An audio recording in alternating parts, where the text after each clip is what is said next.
Well, there's a Bible verse that tells us that we have everlasting consolation from God for anything bad that might happen in our lives. This was definitely brought home for a young woman who was invited to her first retreat with church people. And she didn't really know what to expect, but she went, and they gathered into a room, and nobody knew each other. And the leader said, well, let's all pray, prayed for insight and stuff. And then at every place around the table, there was a piece of paper and a pencil. And she said, look at all the other women around this table and just write down a word or a phrase that comes to mind for each one. It doesn't have to be deep, just whatever comes to mind. Take a minute for each one.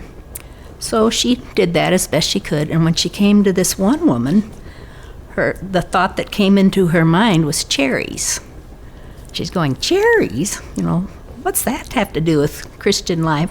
But she wrote it down. So then they started going around the room, and people saying stuff about each other, like one would say, what a delightful hairdo, I don't know. Just every kind of thing you can think of. It was nice. And came to her turn, and she turned to the woman and said, I don't know what this could possibly mean, but the word that came to me for you is cherries. And that woman burst into tears because it so happens that her dear grandfather had died recently, and he was closer to her than her own parents and anybody else.